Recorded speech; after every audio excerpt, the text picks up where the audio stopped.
1161. Bago tayo maghiwalay. Pagkatapos, nagtanong si Tyr Summers ng ilang katanungan tungkol sa pamamahagi ng mga puwersa sa loob ng Imperial Capital City, gayon din ang tungkol sa mga bagay tungkol sa four noble imperial families.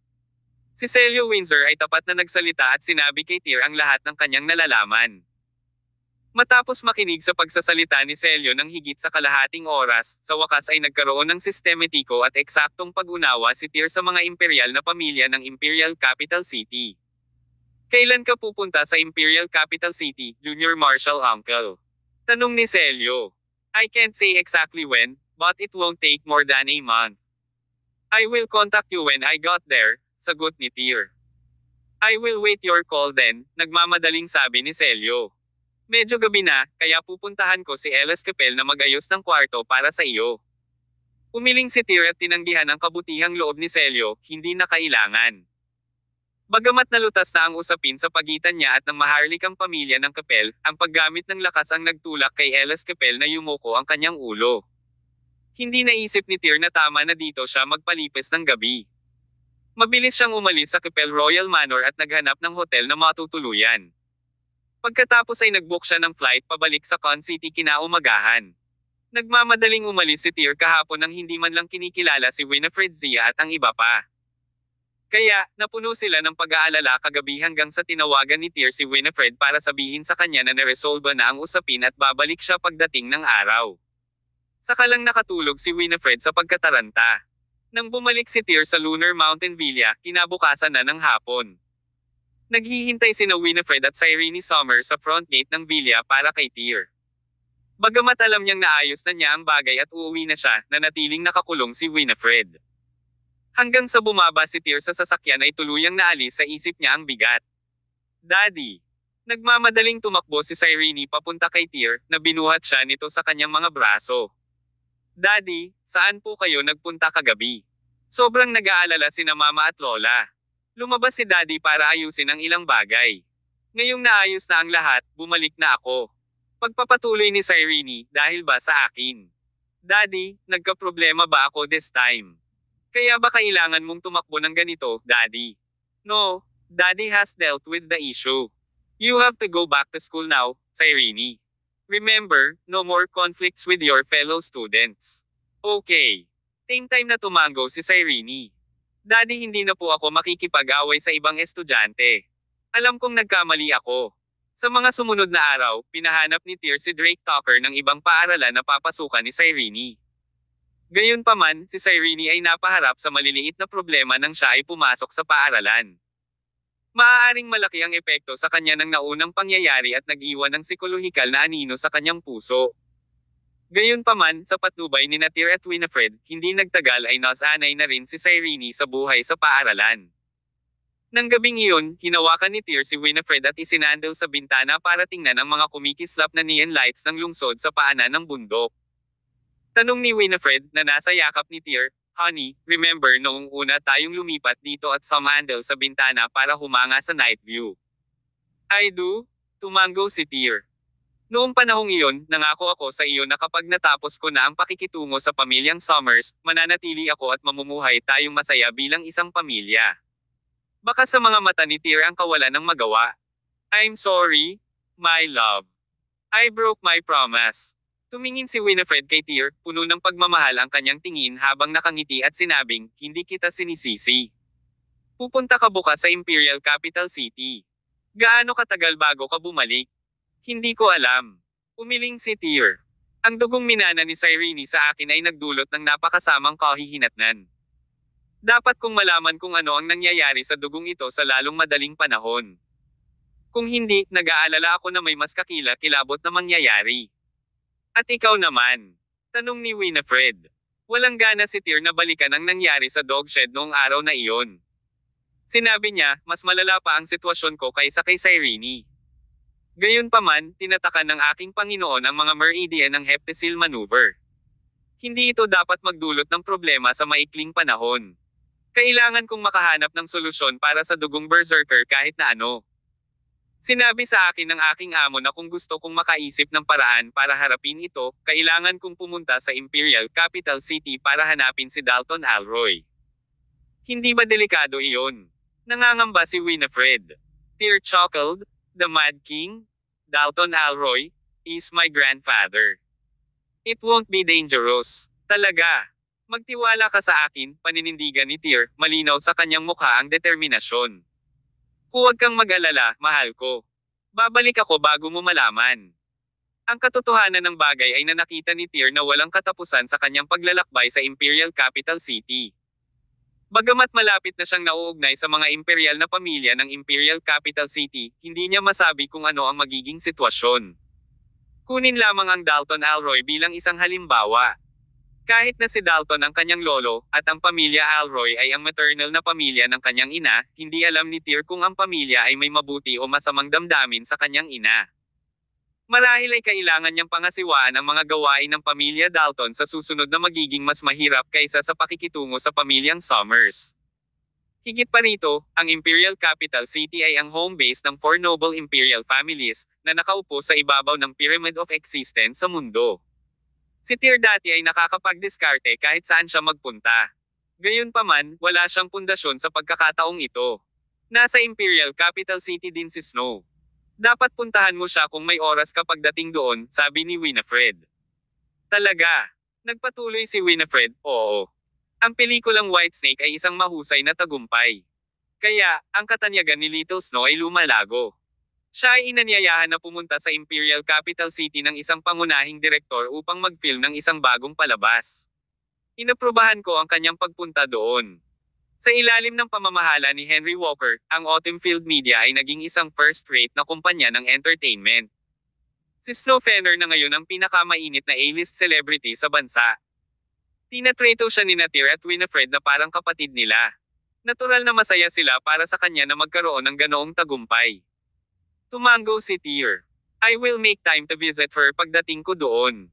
Si Little Snow kasi, artista rin sa ilalim ng grupo natin."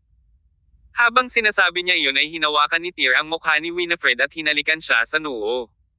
"Alagaan ang mga bata sa bahay, honey. Babalik ako kaagad pagkatapos kong ayusin ang mga bagay doon." Natarante namang tumango si Winifred. "Siguraduhing manatiling ligtas. Don't worry. It'll be fine. I will come home to you no matter what." Sa tuwing kailangang umalis si Tear, ganoon ang pangako niya kay Winifred. At sa bawat pagkakataon, hindi na siya bumalik sa kanyang salita at nakauwi ng ligtas at maayos. Maya-maya pa ay nasanay na si Winifred pero sa hindi malamang dahilan ay hindi na siya mapakali sa pagkakataong ito. Pagkatapos ng lahat, ang lugar na gustong puntahan ni Tear sa panahong ito ay ang Imperial Capital City, kung saan matatagpuan ang mga imperial na pamilya. Ibang-iba ito sa dati. Kabanata 1162. Paglalakbay sa Imperial Capital City. Gaano man kadelikado ang daan, kailangan ni Tear Summers na pumunta sa Imperial Capital City. Ang manic condition na dulot ng berserker blood ay nagsimulang lumabas sa Irene Summers, na naging dahilan upang masendet niya ang isa sa mga mata ni Mary Escapel at bulagin siya. Kung magpapatuloy ang kanyang kalagayan, walang ideya si Tear kung anong uri ng kakilakilabot na sitwasyon ang susunod na mangyayari sa kanyang anak na babae. Sa makatuwid, ang pangunahing prioridad ni Tear ay ang pag-iisip ng paraan upang pigilan ang dugong berserker sa pinakamaikling posibleng panahon. Nang sumunod na hapon, nagpaalam si Tear sa kanyang pamilya at sumakay ng eroplano patungo sa Imperial Capital City. Noong una, gusto rin ni Achilles at Cyrus Label na sumama kay Tear sa Imperial Capital City, ngunit tinanggihan ni Tear ang kanilang alok. Kailangan niya silang manatili sa Con City para protektahan ang kanyang pamilya. Isa pa, walang ideya si Tear kung ano ang mangyayari sa paglalakbay na ito sa Imperial Capital City. Naisip niya na mas makabubuting pumunta siya ng mag-isa. Halos 3 oras ang biyahe mula sa Con City papuntang Imperial Capital City. Nag-book si Tear ng upuan sa business class. Siyempre, kumpara sa klase ng ekonomiya, ang kapaligiran at mga kondisyon sa klase ng negosyo ay malinaw na mas mahusay. Hinanap ni Tear ang seat number na nakalagay sa flight ticket niya. Nang mahanap niya ang kanyang upuan, umupo siya at pumikit para magpahinga. Nang malapit nang lumipad ang eroplano, narinig mula sa pintuan ng cabin ang boses ng isang nagrereklamo, "Sa wakas ay nakasakay na kami sa eroplano sa oras. Kapag naiisip ko kung paano nagayos ang kumpanya ng schedule para sa akin sa isang lugar na tulad nito, iniinis talaga ako." Kung titingin sa direksyon ng boses, mapapansin ang isang dalagang nakasuot ng sunod-sunod na sunod sa moda at nakaistilong damit. Naglalakad siya papunta sa flight kasama ang kanyang katulong.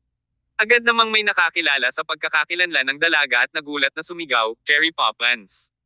Cherry Poppins ba talaga iyan?"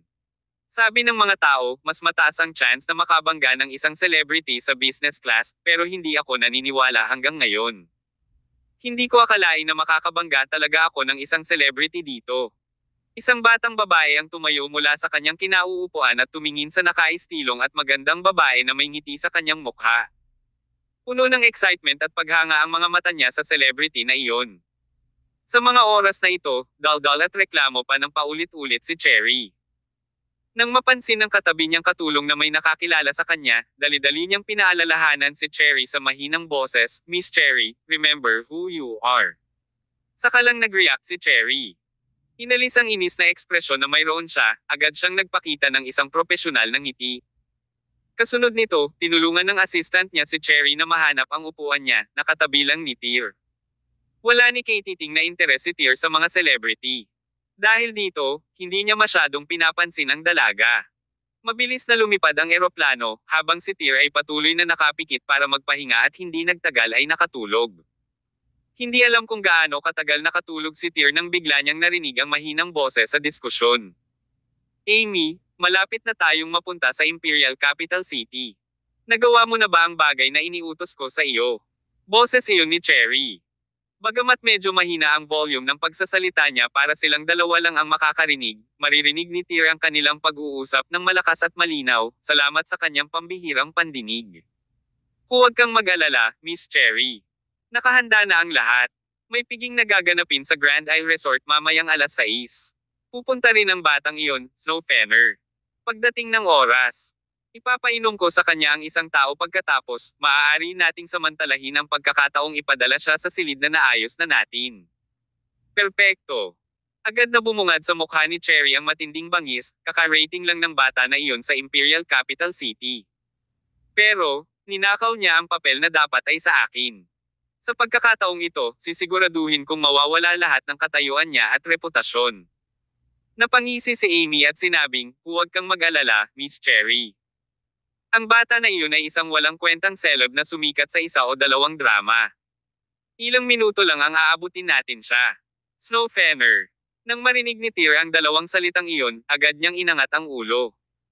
Ang pinag-uusapan ng dalawa ay tungkol kay Snow, at tila nagayos pa sila para saktan siya ngayong gabi. Hindi inaasahan ni Tear na haharapin niya ang ganoong pagkakataon. Maya-maya lang ay napalingon siya kay Cherry at Amy. Nang mapansin nilang dalawa ang titig ni Tear, biglang nag-zip sa labi ang dalawa, na nasa kalagitnaan ng diskusyon. Nang hindi nagpapakita ng kahit katiting na pahiwatig na may mali, ipinikit niya ang kanyang mga mata upang muling magpahinga. Lumapag ang eroplano pagkatapos ng ilang sandali. Pagkababa, umalis sina Cherry at Amy ng airport sa pamamagitan ng VIP route, at sinundo sila ng isang multi-purpose vehicle, MPV. Sa kabilang banda, lumabas din kaagad ng airport si Tear pagkatapos. Hindi niya inaasahan na magkakaroon ng ganoong pagkakataon. Ang pagkakaroon ng natisod sa karibal ni Snow sa paglipad mula sa Con City patungo sa Imperial Capital City kung nagkataon na nalaman din niya ang balita na haharapin ni Cherry si Snow ngayong gabi. Kapag nahaharap sa ganitong uri ng bagay, hindi maaaring umupo na lamang si Tear. Higit pa rito, itinuring din nila ni Winifred si Snow bilang kapatid nila. Dagdag pa, si Snow ay isang artist ng Autumn Field Group. Sa makatuwid, kahit saang paraan siya tumingin, kailangan siyang tulungan ni Tear.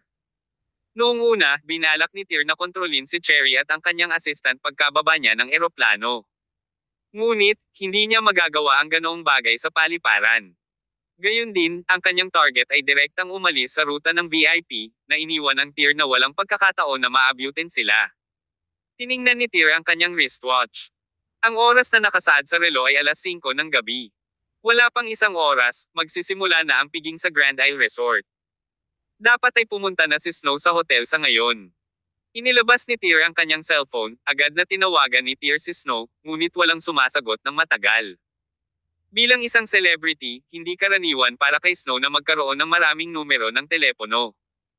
Ang numero ng telepono na mayroon si Tear ay dapat na kanyang pribadong numero. Sa kasalukuyan, si Snow ay dapat na pumunta sa Grand Isle Resort upang dumalo sa piging. Kaya, malamang na hindi niya kinuha ang telepono na may pribadong numero. Kasunod nito, inidial ni Tyr ang numero ng telepono ni Henry Walker. Gayunpaman, ang pagpapakita ng kanyang telepono ay nakasaad na ito ay isang patay na numero. Walang magawa si Tyr. Dahil sa mahabang panahon na hindi nakipag-ugnayan sa mga taong ito, wala pa siyang mga numero ng telepono ngayon. Dahil hindi siya makausap sa telepono, walang ibang paraan. Maaari lamang magmadali si Tyr sa Grand Isle Resort sa lalong madaling panahon.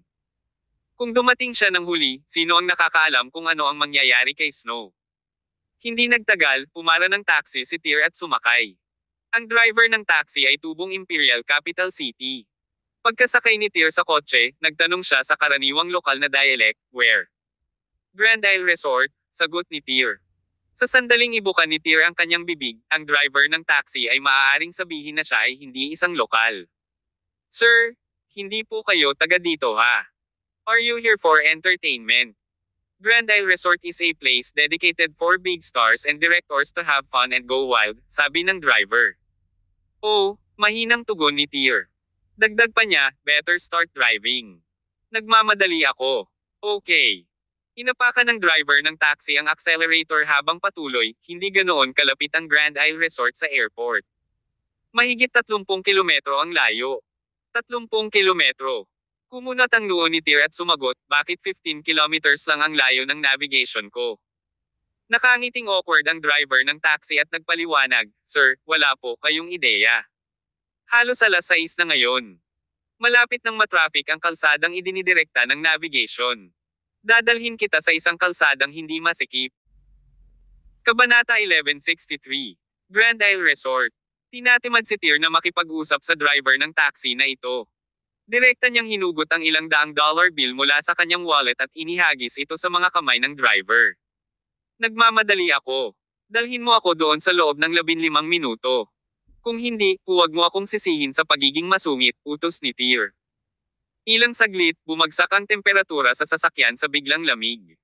Bagamat bakas lamang ng kanyang aura ang ipinakita ni Tyr, sapat na iyon para takutin ang driver ng taxi, na nagpanginig sa kanya sa sobrang takot. Okay, sir."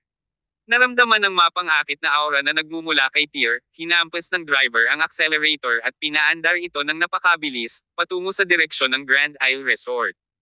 Sabay-sabay, sa Grand Isle Resort. Ang paglalarawan ng driver ng taxi ay nakita. Bilang isang medyo high-class na hotel sa Imperial Capital City, ang mga bisitang karaniwang dumadalaw sa Grand Isle Resort ay mga celebrity o big shot na direktor. Nagustuhan din ng ilang mayaman at marangal na mamamayan ng Imperial Capital City na magsagawa ng mga piging doon. Sa oras na ito, sa isang maringal at maringal na bulwagan ng resort, isang piging ang sinimulan. Isa itong piging na eksklusibo para sa entertainment industry. Mayroong lahat ng uri ng mga profesional mula sa industriya ng pelikula na naruroon. Hawak-hawak nila ang mga baso ng alak sa kanilang mga kamay, habang nag-uusap at nagtatawanan kasama ang ilan sa mga nangungunang pamunuan ng mga kumpanya ng entertainment o mga direktor sa iba't ibang larangan. Kaya, kasama nila si Snow Fenner. Bilang isang sumisikat na bituin na kamakailan lamang ay nakakuha ng katanyagan sa industriya ng entertainment, ang presensya ni Snow sa piging ay agad na umakit ng maraming bisita. Pagdating pa lang niya sa venue kasama si Lily Zimmerman, maraming tao ang lumapit para mag-toast at bumati kaagad sa kanila. Noong nakaraan, tiyak na hindi makakaangkop si Snow sa mga ganitong okasyon, ngunit ito ay ganap na naiiba ngayon. Sa suporta at mapagkukunan ng Autumn Field Media, ang kanyang katanyagan sa industriya ng entertainment ay lumago sa mga nakaraang taon.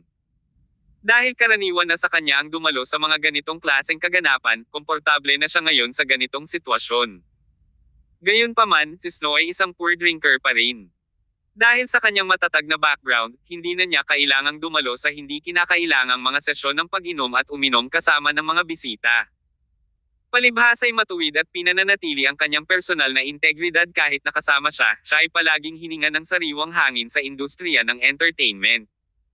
Tinulungan ni Lily si Snow na harangin ang maraming toast gamit ang kanyang matibay na kasanayan sa panghihikayat. Gayunpaman, nabigo siyang makuha ito sa harap ng mga sikat na direktor at mamumuhunan na naglalayong makipag-inuman kasama si Snow. Sa huli, napilitan si Snow na uminom ng kaunti bilang kagandahang loob. Sa loob ng wala pang kalahating oras, nakainom si Snow ng kalahating baso ng alak na lumampas sa kanyang karaniwang kakayahan sa pag-inom. Nang mapansin ni Lily na namumula ang mukha ni Snow, nag-alala siya kung ano ang susunod na mangyayari sa kanya at agad na sinabi, "Little Snow, kung hindi ka komportable, tutulungan kitang magpahinga doon. Haharapin ko ang iba sa kanila sa ngalan mo." "Sige." Tumango si Snow. Umupo siya sa isa sa mga sofa sa gilid, dahan-dahang hinihimas ang kanyang mga temples gamit ang kanyang mahaba at payat na mga daliri. Binuhusan ni Lily si Snow ng isang basong tubig at hinimok, "Little Snow, dapat kang maupo dito at magpahinga sandali. Mayroong ilang mga direktor doon na nakipagtulungan sa ating autumn field media. Dapat akong pumunta at batiin pagkatapos para sa iyo. Babalik ako sa iyo kaagad." "Okay." Tumango si Snow. Pagkatapos, humigop siya ng tubig at sinabing, "You better go now, Sister Lily. I'm fine. I will sit here for a while para magpagaling." Tama. Matapos makalayo si Lily, umupo si Snow ng mag-isa sa upuan. Hindi pa siya gaanong nakainom ngayong gabi, kaya hindi ito big deal para sa kanya. Sa oras na ito, isang babaeng may pixie haircut at nakasuot ng mga nakaistilong damit ang lumapit kay Snow. Hawak ang isang baso ng red wine sa kanyang kamay, umupo siya sa tapat ni Snow. "Miss Snow? Nagkataon lang na nakabangga kita dito sa handaan," sabi ng babae. "Kumusta, Miss Amy?" Sagot ni Snow, na nakilala siya sa isang sulyap. Ang pangalan ng babae ay Amy, siya ang manager ni Cherry Poppins, isang sikat na artista. Dati, nagkaroon ng ilang conflict sa pagitan ni Snow at Cherry dahil sa isang blockbuster na pelikula sa Imperial Capital City. Si Snow ay aktibong naghahanap ng pagkakataon na pag-usapan ang mga bagay-bagay kay Cherry. Hindi niya inaasahan na makakabangga niya ang manager ni Cherry dito. "Miss Snow? Mukhang naparami ka ng nainom. Kailangan mo bang umakyat sa taas para magpahinga?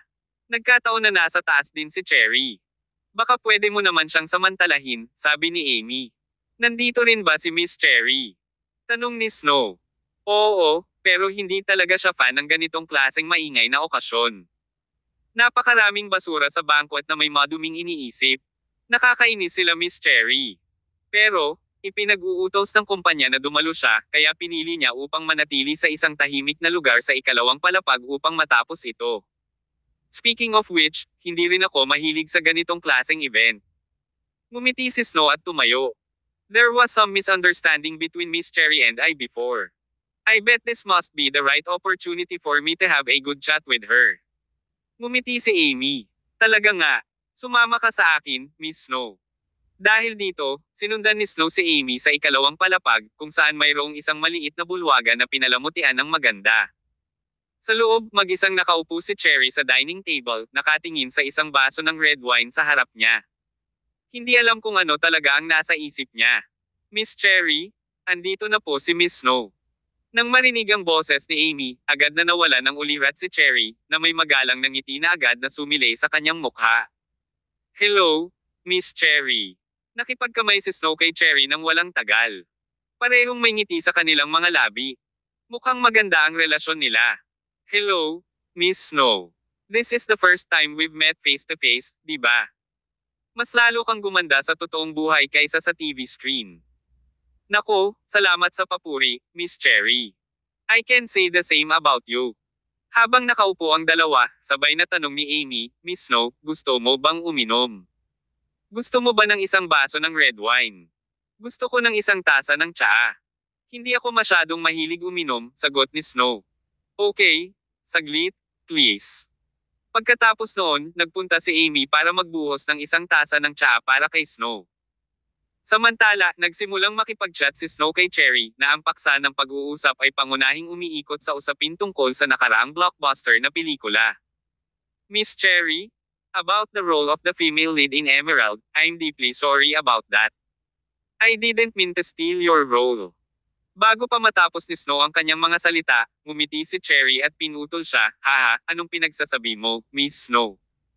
Sa totoo lang, blockbuster ang pelikulang Emerald na idinirect ng isang kilalang direktor ng Celestial Empire. Maraming aktres ang nag-effort para makuha ang bahagi.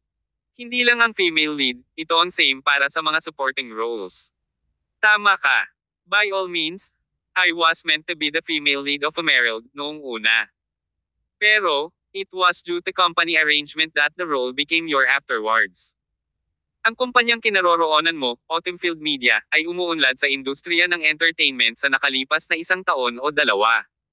Sinimulan pa nitong talunin ang Blue Sky Entertainment kung saan bahagi ako. It was the producers of Emerald who decided to work with Autumnfield Media. It was their choice. Wala naman tayong magagawa dyan, di ba? Kabanata 1164. Ang krisis. Tumawa si Snow Fenner at sinabing, Miss Cherry, nakakatuwang nakikita mo ang mga bagay sa ganitong paraan. Sagot ni Cherry Poppins, ilang taon na akong nasa entertainment business. Ang mga ganitong bagay ay medyo malinaw sa akin. Anyway, nabasa ko na ang script para sa Emerald, and frankly speaking, the part was not that suitable for me. On the contrary, your previous movie, Whitesnake: A Devastating Romance, was a huge success. The female lead of Emerald fit to your temperament. Trabaho kaysa sa akin. Kasabay nito, itinaas ni Cherry ang baso ng alak sa kanyang kamay at idinagdag, Miss Snow, nakakatuwang makilala at makausap ka dito ngayon. Inaasahan ko ang iyong hindi ka pani-paniwalang pagganap sa Emerald na walang alinlangan na magdadala sa iyong karera sa mas mataas na taas. Tuwang-tuwa si Snow sa sandaling ito. Siya ay dumating sa Imperial Capital City kamakailan, habang si Cherry ay isang sikat na artista sa industriya ng entertainment ng lungsod. May chismis na si Cherry ay nangingibabaw, masama, at mahirap pakisamahan. Noong una, nang ninakaw ni Snow ang kanyang papel sa pamamagitan ng isang kakaibang pagkakataon, naisip niya na magkakaroon ng maraming gulo sa pagitan nila ni Cherry. Hindi inaasahan ni Snow na magiging ganoon kaintindi si Cherry. Nang itaas ni Cherry ang kanyang baso, iniabot ni Amy ang isang tasa ng tsaa kay Snow. Salamat sa iyong mabuting pag-unawa. Itinaas ni Snow ang tasa ng tsaa sa kanyang kamay at iniklink ito sa baso ni Cherry.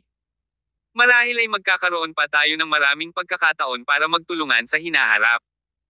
Sabay-sabay na pag-inom ng alak sa kanyang baso, ang mga mata ni Cherry ay nag-curve up into crescent moons habang nakangiti kay Snow, na hindi na nag-atubili pa at uminom ng tsaa sa kanyang kamay sa isang lagok. Pagkatapos noon, nag-chit-chat ang dalawa saglit. Unti-unti, nagsimulang makakita ng doble si Snow. Sa muling pagtitig niya kay Cherry, unti-unting napalitan ng ngisi ang kabaitan sa mukha ng huli. Cherry, ikaw. For a moment, mabigat ang ulo ni Snow at malabo ang kanyang paningin. Pagkatapos, sa isang putok, siya ay dumaan sa lupa. Pagtingin sa walang malay na si Snow, sa wakas ay isiniwalat ni Cherry ang kanyang tunay na ugali. Haha! Little Snow. How dare you steal my role? You even went to the extent of making light conversation with me. Who do you think you say? Sa sandaling ito, isang masamang ekspresyon ang nakasulat sa buong mukha ni Cherry. Sabi niya, nagmadali akong pumunta dito pagkabalik ko mula sa Con City. Niwala akong oras para maligo. Ang lahat para lang makasigurado na ang isang maliit na bata na tulad mo ay magbabayad ng presyo. Amy, handa ka na ba? Oo naman. Napamura din si Amy. Nang pumalakpak siya, dalawang malalaking lalaking nakasuot ng itim na damit ang agad na lumapit sa kanila. Utos ni Amy, dalhin mo siya sa itaas. Ang beto na ito ay gustong maging pangunahing babae, ha? Tapos, gagawa ako ng pelikulang pagbibidahan niya na magiging viral sa buong bansa. Nang walang alinlangan, ang mga lalaking nakaitim ay binuhat si Snow at tinungo ang ikatlong palapag ng hotel. Sa oras na ito, sa loob ng isang presidential suite sa ikatlong palapag. May 7 o 8 malalakas na lalaki na nakahanay na nakaboxer lang. Ang isang kamera ay inilagay sa tapat ng isang malaking kama, kung saan ang isang TV ay karaniwang matatagpuan sa dingding. Isang malaswang mukhang balbas ang abala sa pag-aayos ng setting ng kamera. Hehe, magsipag kayo mamaya. Kung hindi maganda ang shooting ng pelikulang ito ngayon, lahat tayo ay magkakaproblema kay Miss Cherry. Huwag kang mag-alala, Director Dwayne. Hindi mo ba alam ang ating lakas? Gagawin namin ang iyong kasiyahan. Ang mga lalaki sa silid ay nagpapakita ng labis na pananabik. Matagal na sila sa negosyo, pero first time nilang mag-shooting ng pelikula kasama ang isang inosente at magandang celebrity tulad ni Snow. Kahit sino sa kanilang mga sapatos ay maa-eroyos at kikiligin sa pananabik.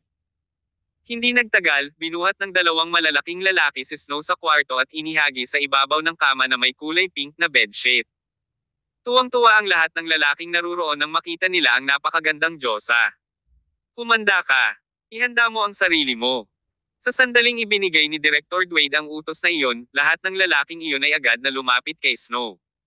Kinuha ng camera ang close-up shot ng eksena. Beautiful, so lovely.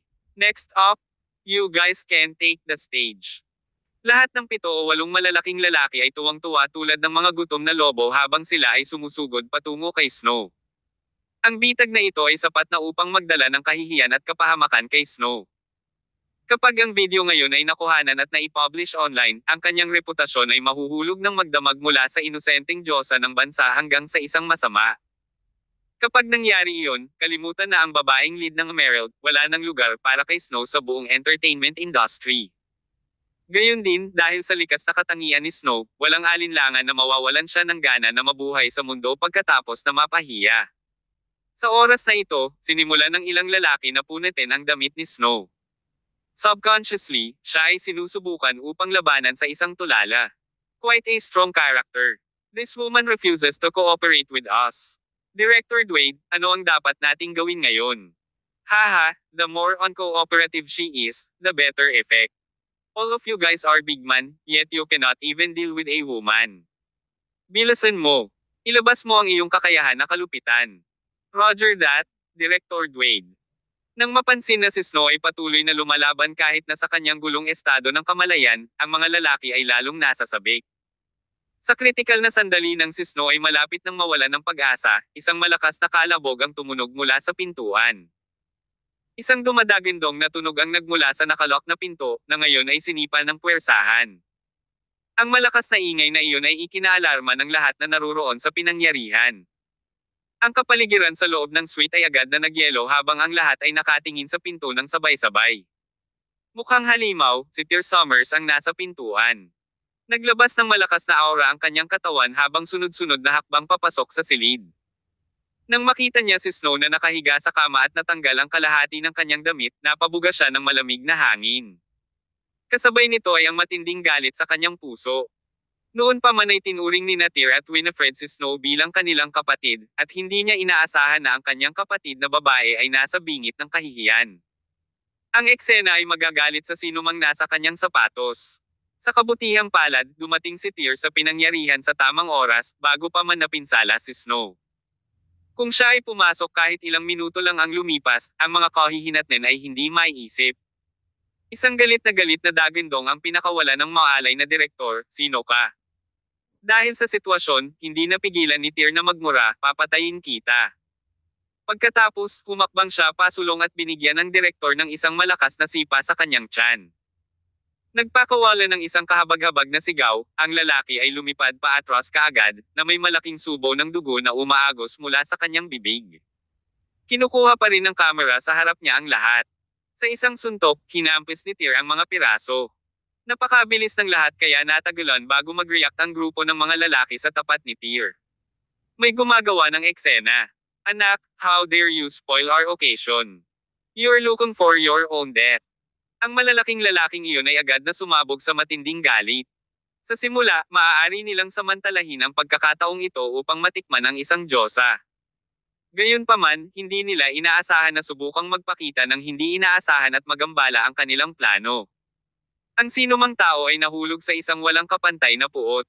Bugbugin mo na iyan. Sigaw ng isa sa mga lalaki. Agad namang pinalibutan ng grupo ng mga lalaki si Tear. Kabanata 1165. Iwan mo sa akin. Ang sunod-sunod na umuusbong na tunog ay nagmula sa isang lugar sa loob ng suite. Gayunpaman, ang mga tunog ay biglang natapos sa wala pang 10 segundo. Ang lahat ng mga lalaki sa silid ay nakahiga na sa isang pool ng dugo. Kumuha ng tuwalya sa tabi niya, pinunasan ni Tear Summers ang dugo sa kanyang mga kamay, pagkatapos ay tinulungan si Snow Fenner na isuot ang kanyang damit. Sa oras na ito, siya ay nasa isang masilaw na estado. Inilabas ni Tear ang silver needle na lagi niyang dala at itinusok ito sa isang acupuncture point sa katawan ni Snow. Hindi nagtagal, nagising si Snow mula sa kanyang ulirat, at bumalik din ang kulay sa kanyang mukha. Nang imulat niya ang kanyang mga mata ay agad siyang nanlamig nang makita si Tyr sa kanyang harapan. Tyr! Kuya Tyr, bakit ka nandito? Nanaginip ba ako? Tanong ni Snow. Umiling si Tyr. Hindi ka nananaginip. Pwede bang bumangon ka na? Kailangan mo ba akong tulungan kang bumangon? Nakakagulat, napaupo si Snow sa kama. Habang pinagmamasdan niya ang kanyang paligid, muling makikita ang matinding takot sa kanyang mukha. Kuya Tyr, anong nangyayari? Ayos lang, alis muna tayo, sagot ni Tyr. Napansin kung gaano pisikal na walang kapangyarihan si Snow, direktang binuhat siya ni Tyr mula sa kama at lumabas ng suite. Paglabas pa lang nila ng kwarto, ilang tao ang tumakbo patungo sa koridor mula sa kung saan sa labas. Nanguna ay walang iba kundi si Lily Zimmerman. Nang makita ni Lily si Tyr na hawak-hawak si Snow sa kanyang mga braso, natigilan siya. Nakatitig kay Tyr with an incredulous expression, she asked, Mr. Summers, why are you here? What happened to Snow? Get someone to deal with the people in the suite. Ilalabas ko muna si Snow dito. Nang hindi masyadong nagpapaliwanag, binuhat agad ni Tyr si Snow palabas ng hotel. Alas 8 ng gabi, dumating sina Henry Walker, Lily, at isang grupo ng mga senior executive ng Autumn Field Media sa opisina ng kumpanya sa Imperial Capital City. Bawat isa sa kanila ay nasa state of shock pa rin. Sabay bakas ng galit ang mga mukha nila. Nakaupo sa upuan ng punong ehekutibo, naglalaro si Tyr ng laro ng Sokoban sa kanyang cellphone, itinatabi lamang ang kanyang telepono pagkatapos niyang maklear ang isang level. Henry, kailangan mo akong bigyan ng paliwanag tungkol sa bagay na ito na nangyari sa Grand Isle Resort ngayon, walang emosyong sabi ni Tyr kay Henry. Nagmamadaling nagpaliwanag ang isang nagulat na Henry, Mr. Summers, Blue Sky Entertainment ang dapat na may kasalanan sa likod ng bagay na ito. Dahil naitanim ang aming mga ugat sa Imperial Capital City hindi pa nagtagal, tinulungan namin si Miss Snow na makuha ang papel ng lead actress sa isang pelikulang tinatawag na Emerald. Pagkatapos na matanggap sa amin ang role, siguradong gusto ng Blue Sky Entertainment na gumanti kaya naman si Miss Snow ang pinuntirya nila. Mr. Summers, kasalanan ko ang hindi paggawa ng magandang trabaho at ang pagkabigong protektahan si Miss Snow. Mr. Summers, baka parusahan mo ako sa pagkakamali ko. Henry, napakatagal mo nang nasangkot sa negosyong ito para gumawa ng ganitong uri ng mababang antas ng pagkakamali, sagot ni Tyr sa malamig na boses. Itinulak ang pinto, pumasok si Snow at sinabing, Brother Tyr, walang kinalaman sa bagay na ito si Mr. Walker. Sa katunayan, pagkarating namin sa Imperial Capital City, nagtalaga si Mr. Walker ng mga espesyal na bodyguard para protektahan kami. Sa pagkakataong ito, sarili kong kapabayaan ang naging dahilan ng sitwasyon. Akala ko ay mabuting tao si Cherry at nagkamali ako ng tiwala sa kanya. Hindi ko akalain na sasamahan niya ang kanyang manager para ipagdamot ang aking tsaa. Mabuti na lang at dumating ka sa tamang oras. Kung hindi akalain ang kahihinatnan nito. Siya nga pala, Kuya Tyr, bakit bigla kang susulpot sa Grand Isle Resort? Habang papunta ako sa Imperial Capital City, nagkataon na nasa flight ako nang sinabi mong Cherry na iyon. Narinig ko ang usapan nila ng manager niya, sagot ni Tyr. Mataimtim na nakatitig kay Snow, hinimok ni Tyr, Little Snow, ang pusong malambot ay malapit sa taksil. Imposibleng husgahan ang puso ng isang tao mula sa kanilang mukha. Hindi ka maaaring magpatuloy na maging ganito ka-inosente sa hinaharap.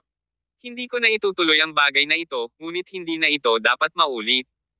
Nakuha ko, Kuya Tyr, paniniguro ni Snow.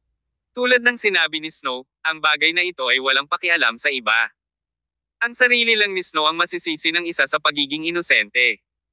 Sa makatuwid, hindi paparusahan ni Tyr ang sinuman para sa bagay na ito. Kung ano ang swerte, dumating si Tyr sa eksena sa tamang oras.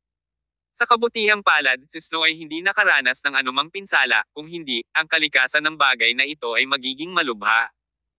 Kung ganoon nga, malamang ay hindi nahahayaan ni Tyr ang pangyayaring ito ng ganoon na lamang.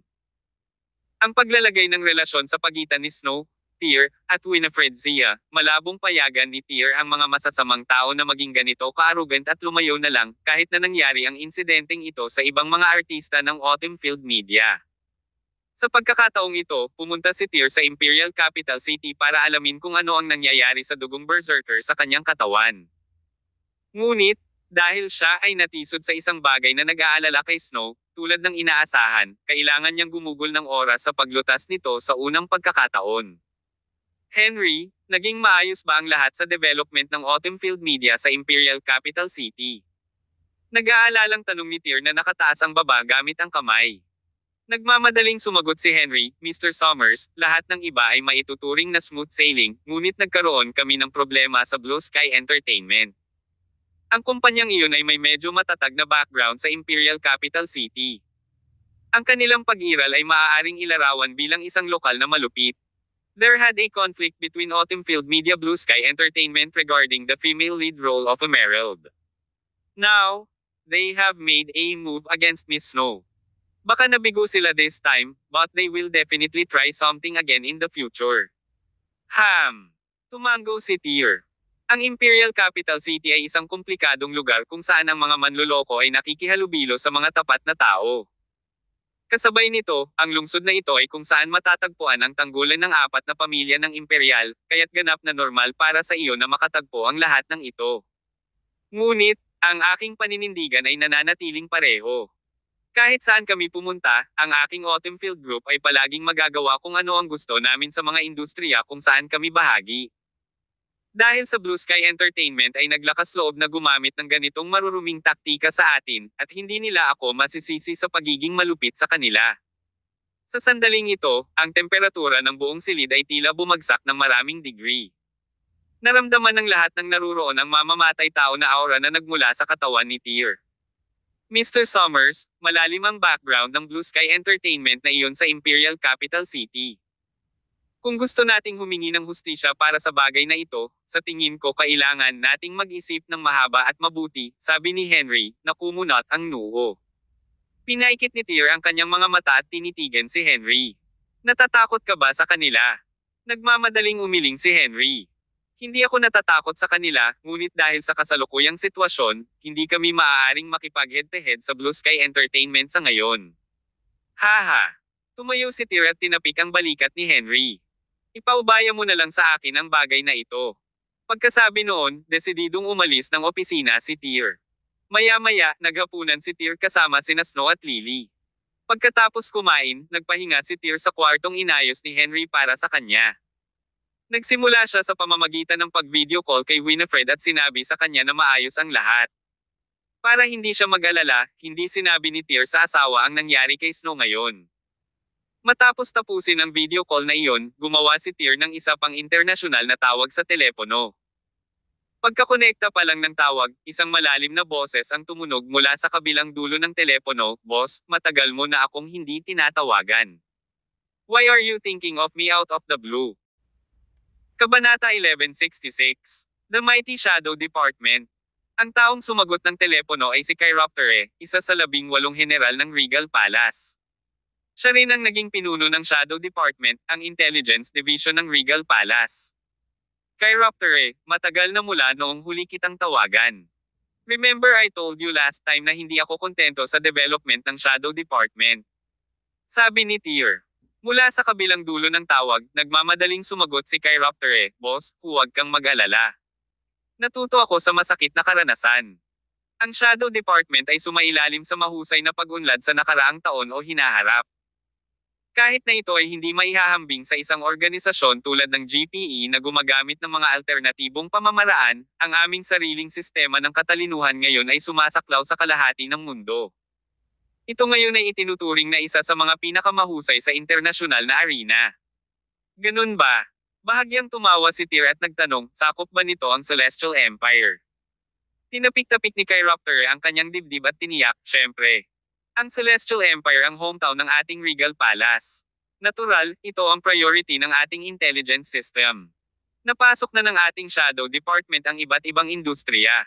Ano naman ang entertainment industry? Patuloy na tanong ni Tyr. Tumawa si Chiroptera. Ang entertainment industry ay tiyak na kailangan. Sa nakalipas na taon, kami ay kumita ng malaki sa pamamagitan ng pagbebenta ng lahat ng uri ng impormasyon tungkol sa entertainment industry. Great! I'll give you an hour. Gusto kong hukayin mo ang lahat ng mga artista sa ilalim ng Blue Sky Entertainment ng Imperial Capital City. Isa pa, gawin mong pangunahing focus ang isa sa mga celebrity na nagngangalang Cherry Poppins, utos ni Tyr.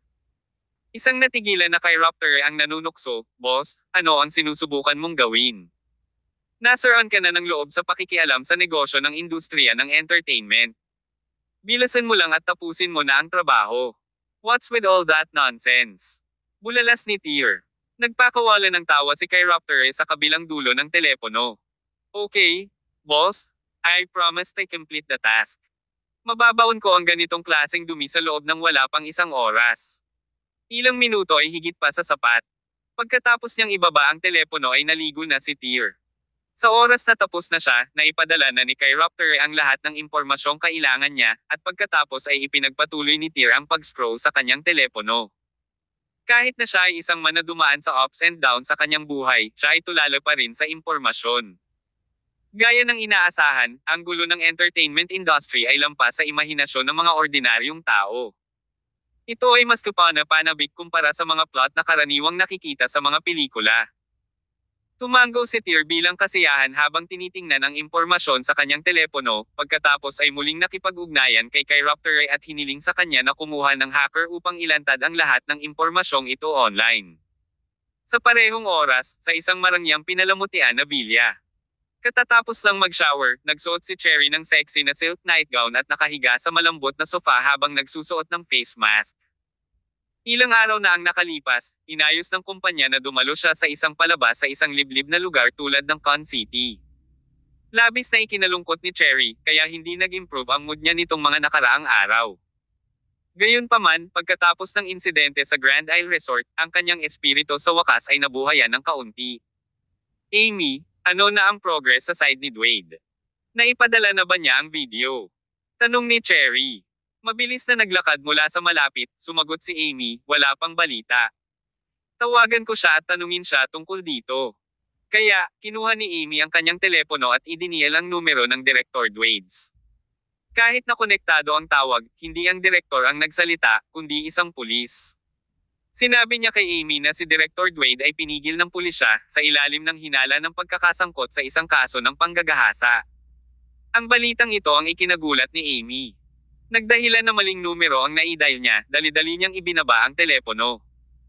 Nang maglaon, pagkatapos gumawa ng ilang sunod-sunod na tawag, sa wakas ay nakarating siya sa pinakailalim ng sitwasyon, salamat sa isang business partner na dumalo sa Grand Isle Resort Banquet. Miss Cherry? Bumaba na po ang lahat, sabi ni Amy. Ano? Dali-dali namang tumayo si Cherry na naka-face mask. Anong nangyari? Hindi ako sigurado kung ano ang eksaktong nangyari. Sinasabi ng mga tao na nang mag-move on na si Dwayne at ang iba pa kay Snow, may biglang sumugod na lalaki mula sa labas at iniligtas siya. Galit na tinanggal ang maskara sa kanyang mukha, nagmura si Cherry, isang bungkos ng basura. Nakatanggap sila ng napakaraming pera mula sa akin ngunit hindi man lang nagawa ang gayong maliit na gawain. Napakarami sa kanila, ngunit kaya nila, hindi man lang nakikitungo sa isang tao. Lahat sila ay basura. Galit na galit si Cherry. Nawala ang kaunting good mood niya. Maya-maya lang ay biglang tumunog ang kanyang cellphone. Pagsagot nito, tinanong niya, Director Eastwan, ano ang problema? Ang tumatawag ay si Brock Eastwan, ang direktor ng Blue Sky Entertainment. Cherry, what have you done? Bilasan mo at pumunta sa kumpanya ngayon. Saway niya na parang galit na galit. Natarante si Cherry, dahil may special status siya dito sa Imperial Capital City. Dahil dito, sa ilalim ng normal na mga pangyayari, si Brock ay kadalasang napakamagalang sa kanya at sadyang hindi nang ahas na sigawan siya tulad ng ginawa niya ngayon. Gusto pa ring usisay ni Cherry ang mga nangyari, ngunit may narinig ng beep na nagpapahiwatig na ibinaba na ang tawag ni Brock. What's wrong, Miss Cherry? Nagmamadaling tanong ni Amy sa gilid nang mapansin niyang may mali sa ekspresyon ni Cherry. Wala akong ideya kung anong uri ng pag-iisip ang may taglay na iyon, Brock. Bigla niya akong sinigawan sa phone. Pagod na ba siya sa buhay? Magpapalit na ako ng damit. Sinabihan niya akong pumunta sa kumpanya ngayon. Hindi ko alam kung anong balak niya. Hindi na naglakas loob na magtanong pa si Amy. Agad niyang hinanap si Cherry ng damit at naghanda ng sasakyan para sa kanya. Makalipas ang 10 minuto, kinuha ng dalawa ang kotse at tinungo ang headquarters ng Blue Sky Entertainment.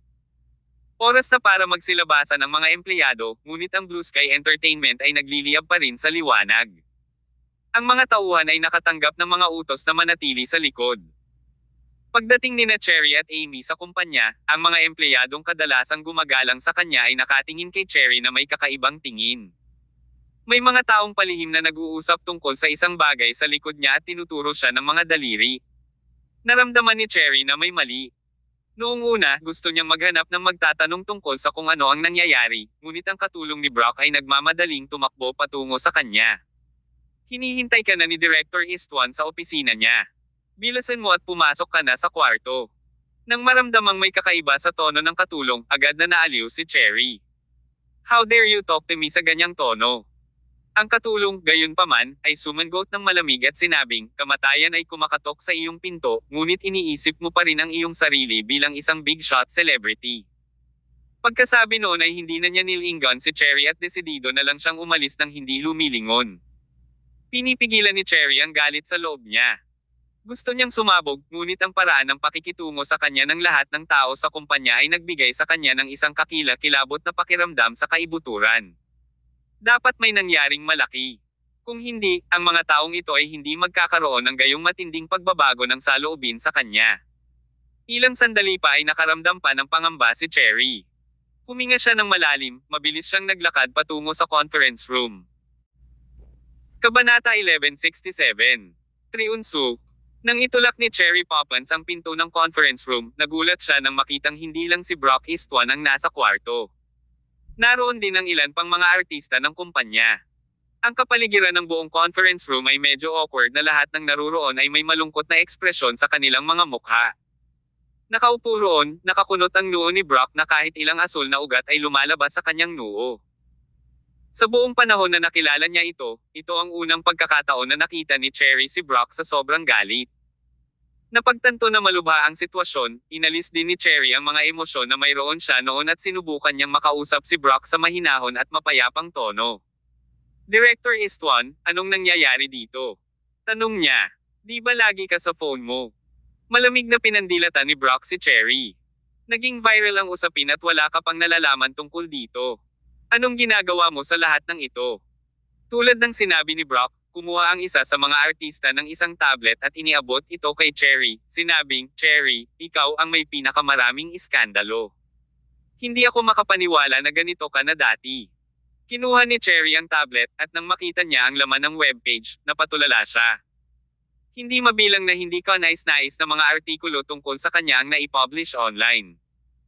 Ang ilan sa mga iskandalo ay mula pa sa mahigit isang dekada na ang nakalilipas noong nasa paaralan si Cherry. Iyon ay noong una siyang naging maingat na babae. Pagkatapos noon, ibinente niya ang kanyang katawan para umakyat sa social ladder hanggang sa maging sikat siya at naging isa sa mga pinakamainit na celebrity sa paligid. Sa industriya ng entertainment, si Cherry ay palaging kilala sa kanyang inosenteng imahe. Sa paglabas ng mga iskandalo na ito, gumuho ang kanyang imahe. Higit pa rito, ang negatibong balitang iyon ay dulo lamang ng malaking bato ng yelo.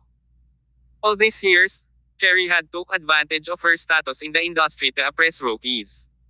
Kahit na ang insidente ng pagkuha niya ng isang assassin para kunin ang isang katunggali ay nalantad. Halos lahat ng mga iskandalo na ito ay hindi maikakaila, kabilang ang ilang mga sex tape ni Cherry na nagpapakasasa sa sarili sa mga larwang lalaki. Kasabay nito, maliban sa mga iskandalo tungkol kay Cherry, nabunyag din ang mga iskandalo tungkol sa ibang mga artista sa ilalim ng Blue Sky Entertainment. Sa mga bagay na umabot sa yugtong ito, bumagsak ang mga stock ng kumpanya. Bagamat sinubukan ng pangkat ng public relations ng kumpanya ang kanilang makakaya, nabigo silang mailigtas ang sitwasyon. Namutla ang mukha ni Cherry. Hindi niya mahawakan ang tablet sa kanyang kamay. Why is this happening? Who is it? Who would have done this? Cherry, wala kang ideya kung sino ang gumawa nito sa iyo. Tell me, sino ang na-offend mo ngayon? Malungkot na tanong ni Brock.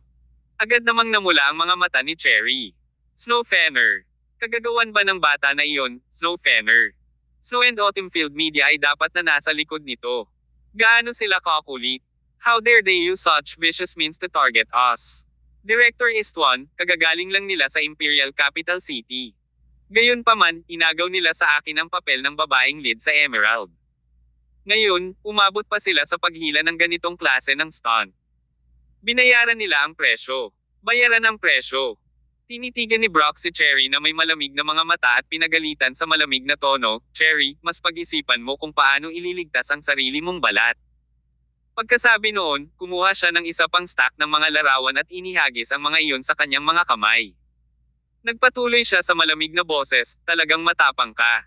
Naglakas loob ka pang mag-video noong kasama mo si Young Master Windsor. Ayos lang kung palihim mong ni-record ang video, pero naglakas loob ka pang ibahagi sa iba. Siguradong pagod ka ng mabuhay." Parang tinamaan ng kidlat ang reaksyon ni Cherry. Nanginginig ang mga kamay niya habang hawak-hawak niya ang mga litrato. This is impossible. Itinago kong mabuti ang video na iyon nakatago. Paanong may nagnakaw? Hindi mo man lang alam na nahak ang iyong computer. Hinampis ni Brock ang conference table. Marahas, dahilan para manginig ang buong katawan ni Cherry. "Cherry, alam mo kung anong uri ng tao si Young Master Windsor. Alam mo kung anong uri ng pag-iral ang mayroon siya sa likod niya. Ngayon, ang mga larawan at video mo at ni Young Master Windsor ay nalik. Kapag naapektuhan nito ang kanyang pamilya, tiyak na malinaw kung anong uri ng mga kahihinatnan ang naghihintay sa iyo. Huwag na nating pag-usapan ang iyong kasuklam-suklam na nakaraan. Ito lamang ang magiging dahilan ng pagkamatay mo ng walang kabuluhang kamatayan." Sa sobrang takot ni Cherry ay napaluhod siya kasabay ng kabog. "Director Istvan, iligtas mo ako. Dapat iligtas mo ako. Hindi ko sinasadya. I won't dare to do it again," pakiusap niya. "Save you. I can't even protect myself now. How can I save you? You were so domineering in the company before because of your relationship with the Young Master Windsor. Sino ang masisisi mo kapag hinanap mo ang sarili mong kamatayan?" Galit na saway ni Brock. Sa sobrang takot, si Cherry ay natulala at nanlamig sa lugar. Ang iba pang mga artista sa silid ay nagpakita ng mga pahiwatig ng kasiyahan sa kapahamakan ni Cherry. Parang dati na niyang inaapi ang iba sa kumpanya. Kahit na wala siya sa isang relasyon kay Young Master Windsor, mayroon siyang isang uri ng nakaraang koneksyon sa kanya. Batay lamang doon, para siyang nakakuha ng pabor ng isang emperador, na nagpapahintulot sa kanya na pumailang at maabot ang mataas na taas. Sa lahat ng mga taon na ito, ginamit ni Cherry ang kanyang koneksyon sa Young Master Windsor upang takutin ang iba at makakuha ng akses sa maraming mapagkukunan. Ngayong nailipat na ang mga mesa, natural, lahat ay sabik na sipain siya habang siya ay nakababa. Young Master Windsor also happens to be the investor behind Blue Sky Entertainment. "Cherry, it's all because of you kaya nangyari ang krisis na ito sa Blue Sky Entertainment, na napakaraming iskandalo ang nalantad," paliwanag ni Brock. Sumagot si Cherry, "Hindi, wala itong kinalaman sa akin. Ang mga may kasalanan ay sina Snow at Autumn Field Media sa likod niya. Director Istvan, mangyaring pumunta kay Young Master Windsor at mamagitin sa ngalan ko. Sabihin sa kanya na wala sa mga ito ang kasalanan ko. Kung gusto niyang gumanti, maaari niyang idirekta ang kanyang paghihiganti sa Snow and Autumn Field Media. Matigas pa rin ang ulo mo kahit na umabot na sa puntong ito. Cherry, kahit gusto ni Young Master Windsor na sundan ang Autumn Field Media, kailangan pa rin niyang tanggalin muna kayo," mahigpit na babala ni Brock. Sa sandaling iyon, bumagsak si Cherry sa lupa. Maya-maya lang, tinulak ng isang lalaking may crew cut na hairstyle ang pinto ng conference room. Pagpasok niya sa kwarto, lahat ng mata ay nakatingin sa kanya.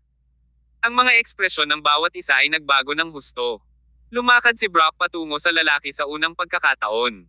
"Mr. Su, ikaw. Bakit ka nandito?" Tanong ni Brock, puno ng pagkamangha ang tono nito. Siyempre, kilala ni Brock itong si Mr. Su. Siya si Triun Su, ang sikat na pinuno ng underground world ng Imperial Capital City. Kasabay nito, may ibang pagkakakilanlan si Trion. Siya ang taong pinag-usapan ni Brock at ng iba, ang lalaking nakakuha ng pabor ng Young Master Windsor.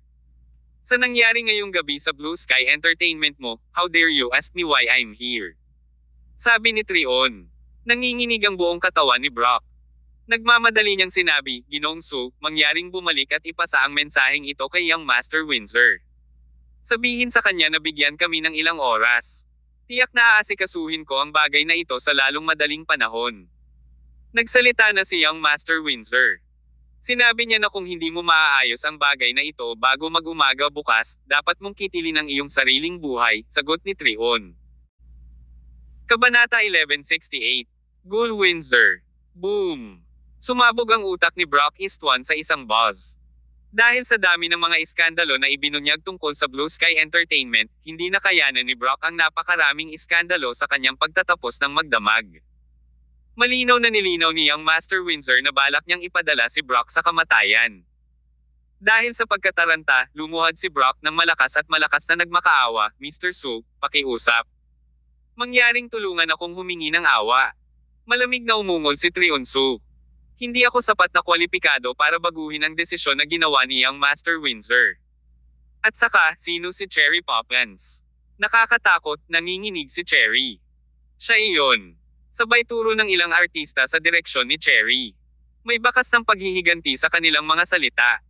Habang si Cherry ay takot na takot, lumapit si Trion sa kanya at nagutos sa malamig na boses, sumama ka sa akin. Hiniling ka ni Young Master Windsor. Siyempre, gustong tumanggi ni Cherry. Tumakbo siyang patungo sa pinto, tila gusto niyang tumakas. Gayunpaman, pagbukas pa lang niya ng pinto, nakita niya ang isang grupo ng mga mukhang malisyosong lalaki na nakatayo sa labas. Sa sandaling ito, nahulog si Cherry sa estado ng kawalan ng pag-asa. Dalhin mo siya. Sa oras na ito, sa isang magandang pinalamutian na villa. May malaking swimming pool sa tapat mismo ng villa, kung saan isang nakahubad na lalaki ang lumalangoy pabalik-balik. Ang kanyang pangalan ay Gul Windsor, ang Young Master Windsor na pinag-usapan ni Brock at Trion. Kasalukuyang nasa unang bahagi ng 30s, si Gul ay isang ignorante at walang kakayahan na playboy na nasiyahan sa isang prestihiyosong katayuan at malalim na background sa Imperial Capital City. Dahil sa kanyang apelyido ng Windsor, maraming tao ang nahulaan ang kanyang pagkakakilanlan. Ang pamilya Windsor ay isa sa 4 na pamilya ng Imperial sa Imperial Capital City. Ang pamilya ay isang pinakamataas na pag-iral ng Imperial Capital City at ang martial arts community ng Celestial Empire. Gayunpaman, si Gul ay isang ikatlong henerasyong inapo lamang ng isang collateral line ng pamilya Windsor. Nagkataon na napakalayo niya sa pamilya. Gayunpaman, sapat na para kay Gul na maging walang prinsipyo sa Imperial Capital City. Ang Imperial Capital City ay isang malawak na lungsod. Ang laki nito ay 2 o 3 beses na mas malaki kaysa sa Riverdale Province. Kasabay nito, ang lungsod ay napuno ng hindi mabilang na mga powerhouse at puwersa. Gayunpaman, ang katayuan ng 4 na pamilyang imperial ay palaging mataas sa kanilang lahat.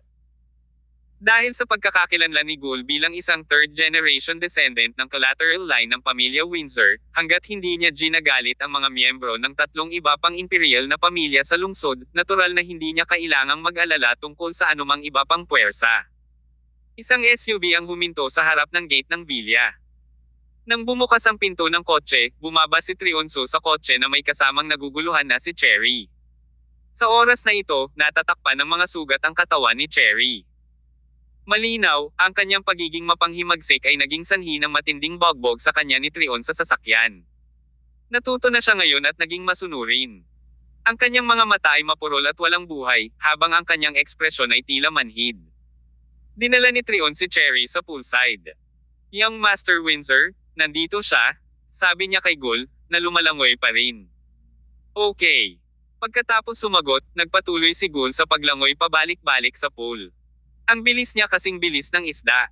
Sa wakas, nang lumangoy siya pabalik sa gilid ng swimming pool, siya ay kasing ganda ng isang carp habang siya ay direktang tumalon mula sa tubig. Sa pagkakataong ito ay nakahubad pa rin siya habang nakatayo sa tabi ni Cherry na nanginginig sa takot. Hindi siya nangahas na salubungin ang mga mata ni Gul. Sa oras na ito, para kay Cherry, si Gul ay hindi naiiba sa isang halimaw.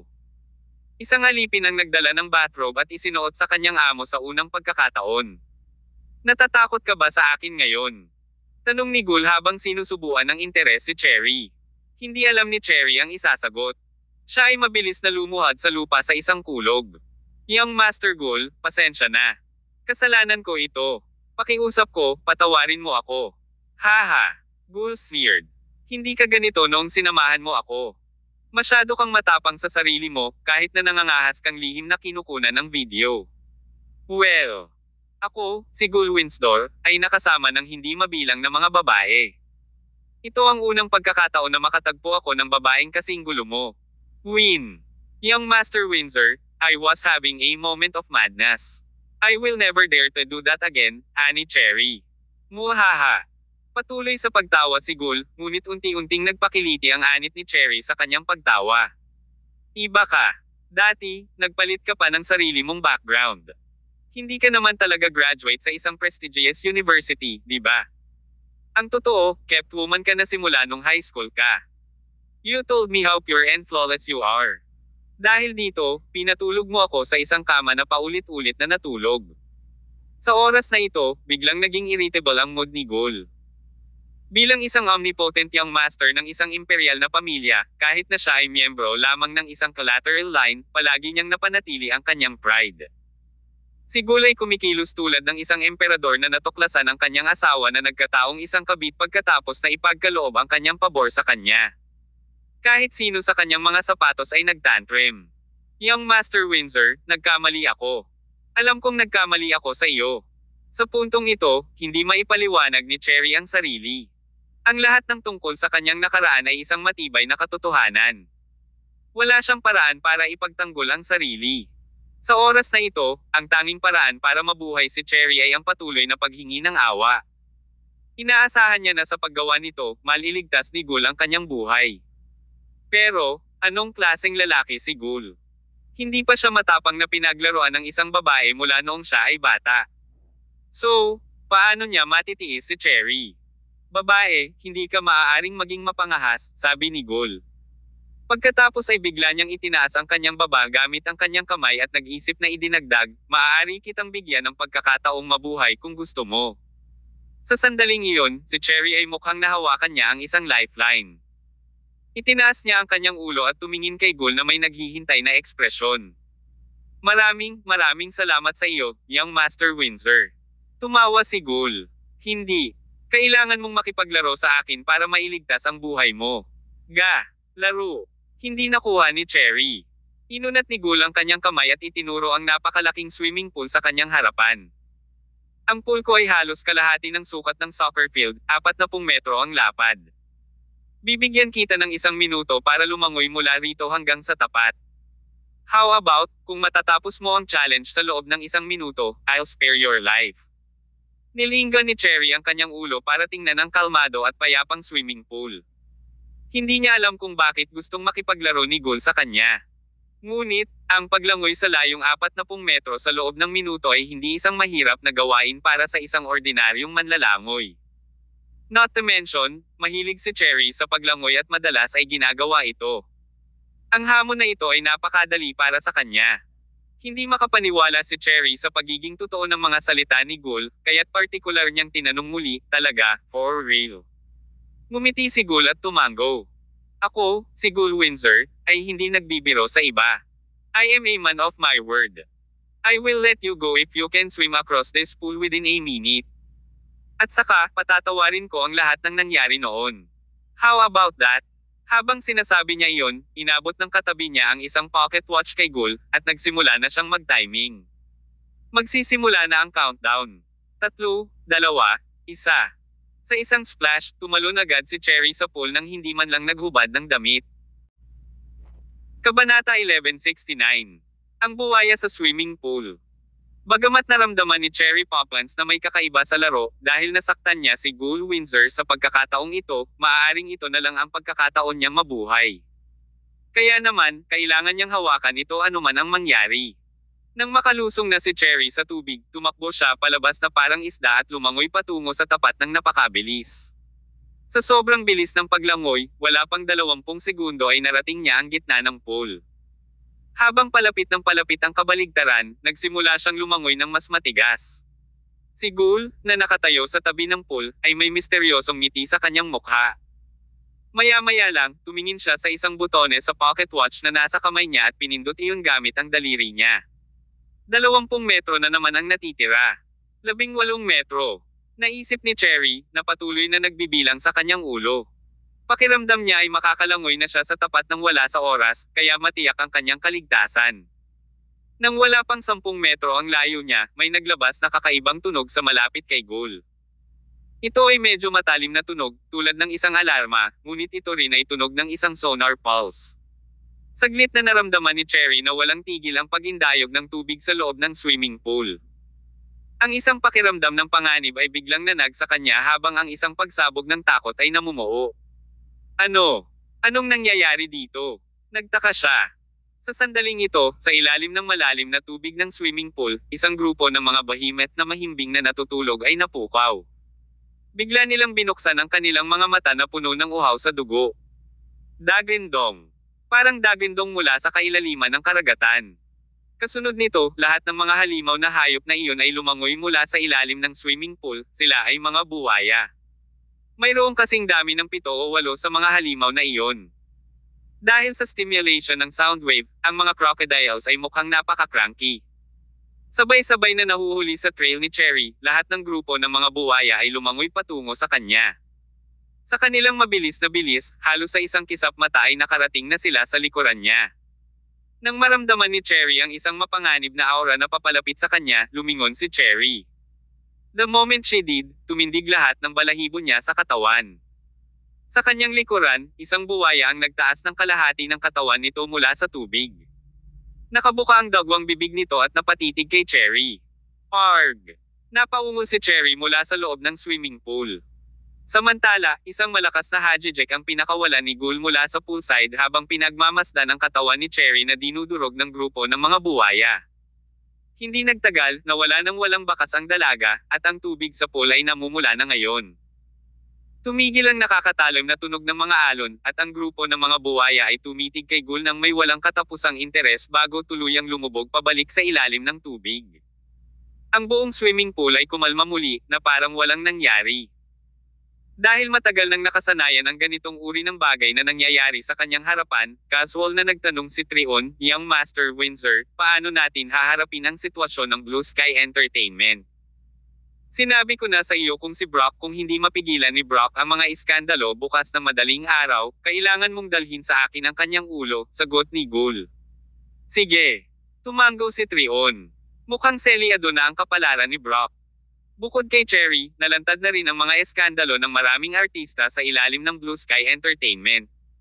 Kasali ka rin sa kumpanya, Young Master. Malaking kawalan ang maidudulot ng insidenteng ito sa iyo. Sabi mo Autumnfield Media ang gumawa ng hakbang laban sa Blue Sky Entertainment, di ba? Tanong ni Ghoul. Paliwanag ni Trion, tama. Kaka-rating lang ng entertainment company na iyon sa Imperial Capital City hindi pa nagtagal. Dati, nagka-conflict sila ng Blue Sky Entertainment dahil sa isang movie.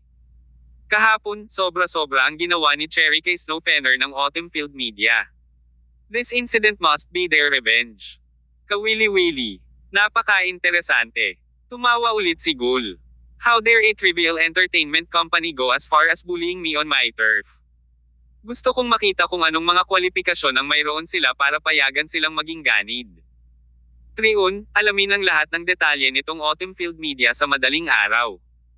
At saka, alisan ng takip ang pasimuno sa likod ng bagay na ito para sa akin. At saka, ang Snowfenner ba na binanggit mo ay ang aktres na dating gumanap sa pelikulang Whitesnake? Oo, siya iyon. Tumanggo si Trion. Nako, siya yung nasa Whitesnake A Devastating Romance. Itinaas ni Ghoul ang kanyang baba gamit ang kanyang kamay. Bago siya gumanap sa papel sa Whitesnake, umarte rin siya sa isang web drama na tinatawag na Taboos of the Underworld, tama ba? Tama ka. Tumanggo ulit si Trion. Young Master Windsor, nabasa mo na ang nobelang iyon dati. Nakipag-ugnayan ka rin sa may akda sa pamamagitan ng paghahanap para sa illiterate scholar sa Telegram. Hahaha, oo, nakontak ko siya. Gusto ko yung novel na yon, pero hindi ko nagustuhan yung ending, kaya kinontak ko yung author at pinadalhan ko siya ng bomba, sabi ni Ghoul na tumawa ng malakas. Kumuha si Ghoul ng tablet sa katabi niyang katulong. Isang imahe ng isang takot na lalaki na may hawak na bomba ay agad na lumitaw sa screen. Bahagyang lumiit ang mga mata ni Trion. Hindi nagtagal, ang larawan sa tablet ay lumipat sa isang hindi makamundo na engkanto sa puting damit. Ito ay isang larawan ni Snow na nakadamit bilang kanyang karakter sa drama ng The Taboos of the Underworld. Ang gandang babae. Tinitigan ni Ghoul ang larawan ni Snow at nahuhulog sa malalim na pag-iisip. Then, he commanded, Trion, get this woman for me. I want her alive. Oo, Young Master Windsor.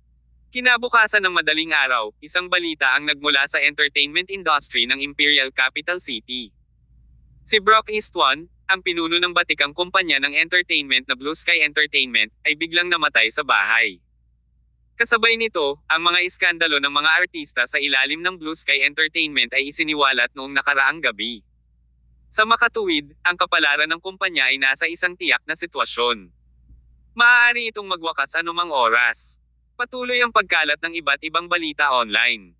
Ang insidenteng ito ay nagdulot ng lubos na kaguluhan sa industriya ng entertainment ng Imperial Capital City. Maagang umaga, ipinatawag ni Henry Walker ang lahat ng nangungunang executive ng Autumn Field Media sa kumpanya para sa isang pulong, kasama sina Snow Fenner at Lily Zimmerman. Kagabi, ang industriya ng entertainment ay dumanas ng matinding pagkabigla. Nalaman ni Henry at ng iba pa ang lahat tungkol sa nangyari sa Blue Sky Entertainment. Alam din nila ang pangyayaring ito na kagagawa ni Tyr. Bago ito, alam ni Henry na si Tyr ay makapangyarihan, ngunit ang kanyang impluwensya ay limitado lamang sa Timog. Hindi niya inaasahan na magkakaroon ng ganoon kalakas na paraan si Tyr kahit sa Imperial Capital City.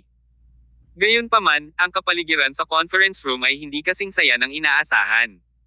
Sa kabaligtaran, ang lahat ay mukhang napakalubha. Kahit si Snow ay walang kahit katiting na bakas ng kaligayahan sa kanyang mukha, ngunit sa halip ay nag-aalala. Kagabi, nagdulot ng malaking kaguluhan ang insidente sa Blue Sky Entertainment. Sa kaibuturan, naunawaan ng lahat na hindi ito magandang bagay para sa Autumn Field Media, ngunit isang ganap na sakuna. Kabanata 1170. Hulihin sila. Kamakailan lamang ay nakapasok ang Autumn Field Media sa Imperial Capital City. Sa makatuwid, ang kumpanya ay walang malalim na background dito. Ayon sa pag-unawa ni Henry Walker sa karibal ng kumpanya, ang Blue Sky Entertainment ay suportado ng isang matatag na background. Sa pagkakataong ito, ang mga aksyon ni Tyr ay nagtulak sa Blue Sky Entertainment sa isang desperado na sitwasyon. Ang mga puwersa sa likod nila ay tiyak na hindi handang kunin ang mga bagay na nakahiga. Dahil ang lahat ay nangangamba, ang kapaligiran sa conference room ay lubhang malungkot. Patuloy na sinusuri ni Henry ang mga bagay na nangyari sa Blue Star Entertainment kagabi, na lalong nagiging hindi mapakali habang ginagawa niya iyon. Sa oras na ito, isang commotion ang dumating mula sa isang lugar sa labas ng conference room. Si Henry ang unang tumayo. Kasunod nito, hindi rin maiwasang kabahan ang iba. Biglang itinulak ang pinto ng meeting room at pumasok ang isang grupo ng mga pag-alit na lalaki na nakasuot ng itim. Ang nangunguna sa kanila ay walang iba kundi si Trionso. Sino si Snow Fenner? Tanong niya. Si Trion ay kumilos ng eksakto tulad niya noong pumunta siya sa Blue Sky Entertainment, na humahabol ng hindi nakikipag-usap. Bago makasagot si Snow, naglakad si Henry papunta sa Trion at sa iba pa sa unang pagkakataon. Ano ang gusto mo sa amin? Tanong ni Henry. Bilang pinuno ng kumpanya, mayroon siyang responsibilidad at obligasyon na protektahan ang kanyang mga artista mula sa anumang anyo ng pinsala at panliligalig. Ikaw ang namamahala sa entertainment company na ito. Tanong ni Trion habang sinusukat niya si Henry. Tama. Sino ka, at ano ang gusto mo sa amin? Sagot naman ni Henry. Oh, ang pangalan ko ay Trionso. Maaaring hindi mo ako narinig, ngunit malamang na narinig mo ang tungkol sa pamilyang Windsor. Ang aming young master ay miyembro ng pamilya Windsor. Ngayon, nandito ako para sirain ang Autumn Field Media mo at ilayo sa akin ang artistang iyon na nagngangalang Snow. Oo nga pala, wala kang problema dyan, di ba? Boom! Pagkasambit pa lang ng mga katagang iyon, para bang may sumabog na bomba sa conference room. Marahas na tumibok ang puso ng lahat. Sa simula pa lang, hinulaan na nila na may malaking puwersa sa likod ng Blue Sky Entertainment, ngunit, hindi nila inaasahan na ang kapangyarihang ito ay mas nakakatakot kaysa sa inaakala nila. Ang pamilya Windsor ay isa sa 4 na pamilya ng Imperial sa Imperial Capital City. Ito ang uri ng pag-iral na nangyari na umupo sa tuktok ng pyramid ng komunidad ng martial arts ng Celestial Empire. Kapansin-pansing nagbago ang kulay ng mukha ni Henry, naging kasing puti ng shit. Sa ilang sandali, naramdaman niya na ang lahat ay sobrang nakakatakot. Kung si Henry ay nagtataglay pa ng isang kislap ng pag-asa bago ito, sa pagpapantasya na maaaring umasa si Tyr sa sarili niyang lakas para lutisin ang bagay na ito, ang huling sinag ng pag-asa sa puso ni Henry ay tuluyan ng nadorog. Gaano man kalakas si Tyr, paano siya magiging katapat ng pamilya Windsor? Mr. Su? Tiyak na mayroong hindi pagkakaunawaan tungkol sa bagay na ito, sabi ni Henry, na gustong magpaliwanag. Ngunit, hindi binigyan ni Trion ng pagkakataon si Henry na tapusin ang pagsasalita. Sa isang malakas na sipa, pinalipad ng una ang huli ng ilang metro paatros. Kasunod nito, ang grupo ng malalaking lalaki sa likod ng Trion ay nagsimula na ring magpakita ng mabangis at pagalit na mga tingin. Handa silang lumaban sa lahat ng mga senior executive ng Autumn Field Media na naruroon sa eksena. Natakot si Snow sa kanyang talino. Nang lumapit sa kanya ang dalawang lalaking nakasuot ng itim, likas siyang sumigaw, "Ano ang gagawin mo? Hindi ba ang lupaing ito ay nasa ilalim ng batas?" Hinarang ni Lily Zimmerman si Snow ng mapanlinlang. "Hindi ka pwedeng makipagbiruan sa amin hanggat gusto mo. Umalis ka." Sinipa ng isa sa mga lalaki si Lily sa lupa at hinawakan si Snow. Sagot niya, ang mga imperial na pamilya ay batas ng Imperial Capital City. Nakasakit ka ng isang imperial na pamilya, ngunit nais mo pa ring maiwasan ang mga kahihinatnan. Anong klaseng pipe dream yan? Ang conference room ay bumaba sa kaguluhan. Si Trion at ang kanyang mga men ay kumilos sa isang walang pidgel na paraan. Ang sino mang maglakas loob na makipaglaban ay makakatanggap ng magandang bogbog mula sa kanila. Ang grupong ito ng men ay mabangis. Salamat sa kanilang malakas na pag-alalay, sila ay walang takot kahit na sila ay pumatay ng isang tao dito. Hindi nagtagal, sina Henry, Lily at ang iba pa ay lahat ay nakatiis ng matinding bogbog na iniwan silang tulala.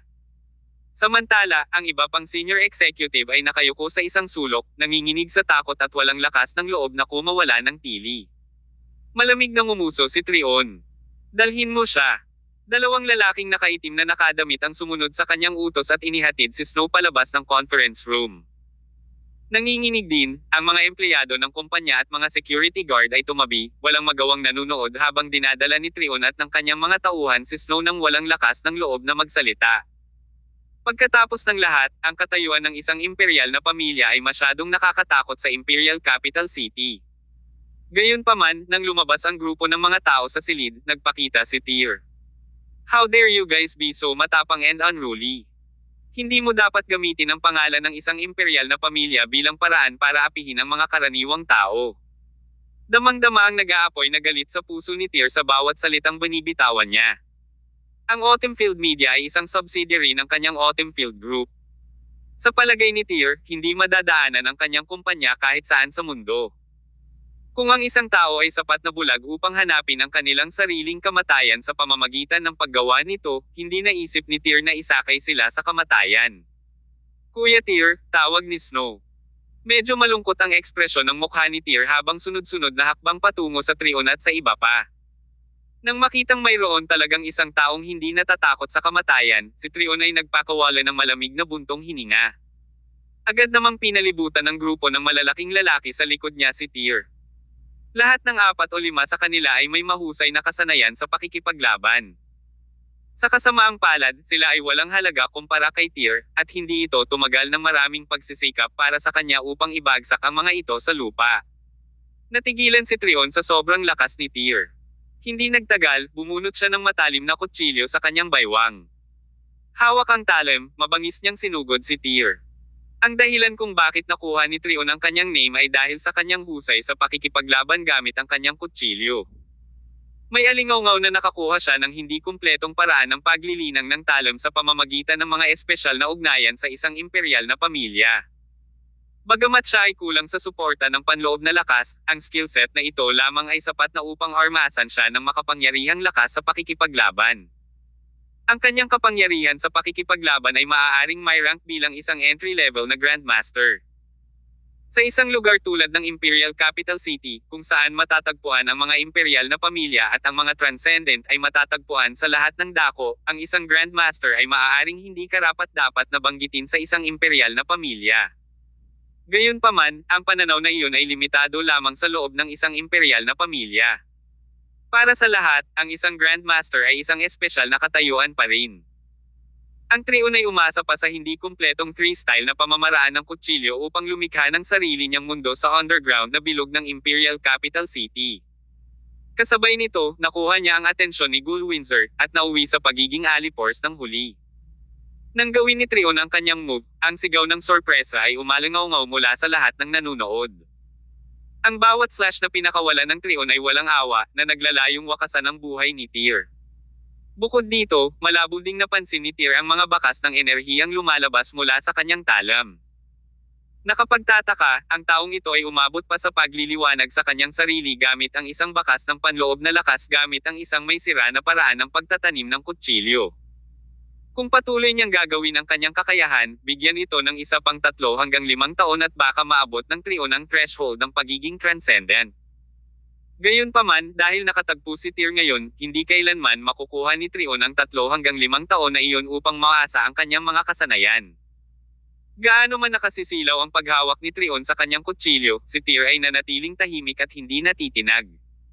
Sa sumunod na segundo, nang makita ni Tyr ang isang depekto sa paggalaw ni Trion, nagpasabog siya ng suntok. Ang kanyang kamao ay nagdrill sa puwang sa mga aksyon ni Trion at malakas na hamampe sa dibdib ni Trion.